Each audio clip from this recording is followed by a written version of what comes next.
Hello friends, welcome to our YouTube channel.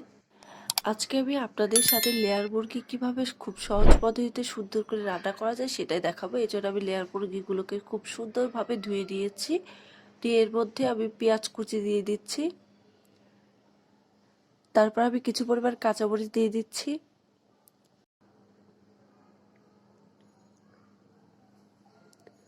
এলাচ দিয়ে দিচ্ছি 7টা। প্রত্যেকটা এলাচকে আমি মুখটাকে ফাটিয়ে দিচ্ছি। এতে করে এলাচের যে ফ্লেভারটা রয়েছে এটা বেরিয়ে আসবে। সবগুলো মুখ আমি ফাটিয়ে এর মধ্যে দিয়ে দিলাম। এরপরে লং দিচ্ছি 4টা। রসুন বাটা দিচ্ছি 2 টেবিল চামচ। জিরা বাটা দিব 2 টেবিল চামচ। এরপরে আদা বাটা দিব সেম 2 টেবিল চামচ। এরপরে দিব দারুচিনি বাটা। দারুচিনি বাটা দিচ্ছি হাফ চা চামচের একটু বেশি। 2 টুকরো দারুচিনি দিয়ে দিচ্ছি। মরিচের গুঁড়ো দিয়ে দিচ্ছি 1 চা চামচ, আরও হাফ চা চামচ। হলুদের গুঁড়ো পুরো 1 চা চামচ দিয়ে দিচ্ছি। এরপরে তেল দিব। তেল দিয়ে দিব 6 টেবিল চা চামচ।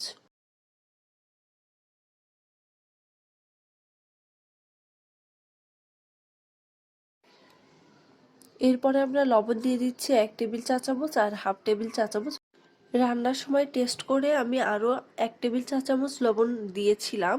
এখন আমি এই যে উপকরণগুলো দিয়েছি এগুলোকে খুব সুন্দরভাবে মাখিয়ে নিব। মাখানোটা এখানে সবচেয়ে মেইন কাজ। আমাদেরকে খুব সুন্দরভাবে একটু সময় নিয়ে খুব ভালোভাবে মাখিয়ে নিতে হবে। এরপরে আমি সামান্য একটু পানি দিয়ে হাতটাকে ধুয়ে যতটুকু পানি দেওয়া যায় এইটুকু পানি দিয়ে দিচ্ছি। আর একটু পানি দিয়ে দিচ্ছি। আমি পুরো হাফ কাপ পানি দিয়েছি, দেখুন খুব একটা বেশি পানি দেইনি। এখন আমি রান্নাটা উঠিয়ে দিব।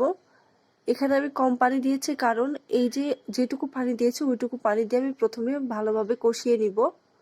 এই যে দেখুন ওইটুকু পানি প্রায় শেষ হয়ে গেছে। এটাকে আমি খুব ভালোভাবে এখন এই পর্যায়ে কষিয়ে নিব।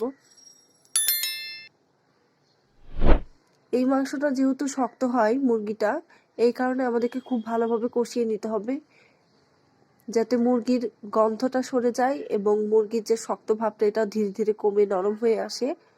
এই জন্য কষানোটা খুবই ইম্পর্টেন্ট। দেখতেই পাচ্ছেন আমি খুব ভালোভাবে কষিয়ে নিচ্ছি। ঢাকনা দিয়ে আমাদেরকে মিডিয়াম লো হিটে খুব সুন্দরভাবে কষিয়ে নিতে হবে। এ পর্যায়ে দেখতেই পাচ্ছেন তেলগুলো উপরে উঠে এসেছে। এভাবে আমি আরো কিছুক্ষণ রান্না করব। এই তো কষানো হয়ে গেছে। এখন আমাদের সিটি দেওয়ার পালা। এই জন্য আমি কিছু পরিমাণ পানি দিয়ে দিচ্ছি। আমি অফ ক্যামেরাতে পুরো পানিটাই দিয়ে দিয়েছি। ভালোভাবে নেড়ে নিয়ে তারপর আমি দেখলাম যে পুরো পানিটাই লাগবে, তাই আমি 1 কাপ পানি আমি পুরোটাই দিয়েছি। এই মুরগিটা অনেক শক্ত, তাই আমি এখন সিটি দিয়ে দিব।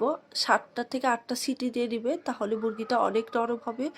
আর একটা জিনিস আমি বলে রাখি, সিটি দেওয়ার পরে আপনারা কিছু সময়ের জন্য প্রেসার কুকারটাকে রেস্টে রাখবেন।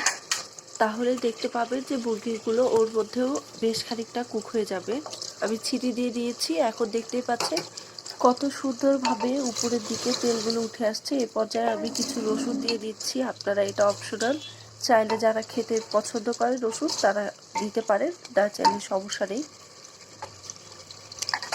রসুন দিয়ে এরপরে আমি আবারও ভালোভাবে কষিয়ে দিব।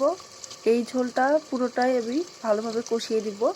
এরপরে আমি আরও একটু ঝোল দিয়ে আরও একবার কষিয়ে দিব, যেহেতু রসুনগুলোকে আবার সিদ্ধ হতে হবে এই কারণে। এই পর্যায়ে আমি লেয়ার মুরগির যে ডিমটা থাকে ওটা দিয়ে দিচ্ছি। আমি এই ডিমটাকে আলাদা করে অল্প একটু পানি দিয়ে সিদ্ধ করে এখন দিয়ে দিচ্ছি। দিয়ে আমি আবারও ভালোভাবে কষিয়ে দিব।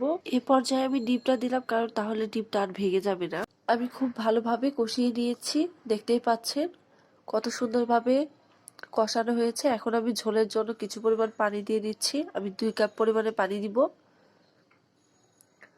কারণ আমার মুরগিগুলো প্রায় সিদ্ধ হয়ে গেছে। এখন এই ঝোলে আর একটু পরিমাণে সিদ্ধ হলে হয়ে যাবে আমার রান্নাটা। মুরগির গায়ে গায়ে যখন এরকম একটু ঝোল থাকবে তখন আমি নামিয়ে ফেলবো। আমার রান্নাটা হয়ে গেছে। এইভাবে খুব অল্প সময়ের মধ্যে আপনারা লেয়ার মুরগিটা রান্না করতে পারেন। আমার ভিডিওটি ভালো লাগলে অবশ্যই চ্যানেলটি সাবস্ক্রাইব করুন এবং পাশে থাকা বেল বাটনটি অন করে দিন ভিডিওর আপডেট পেতে। আর লাইক কমেন্ট শেয়ার করতে অবশ্যই ভুলবেন না। ধন্যবাদ সবাইকে।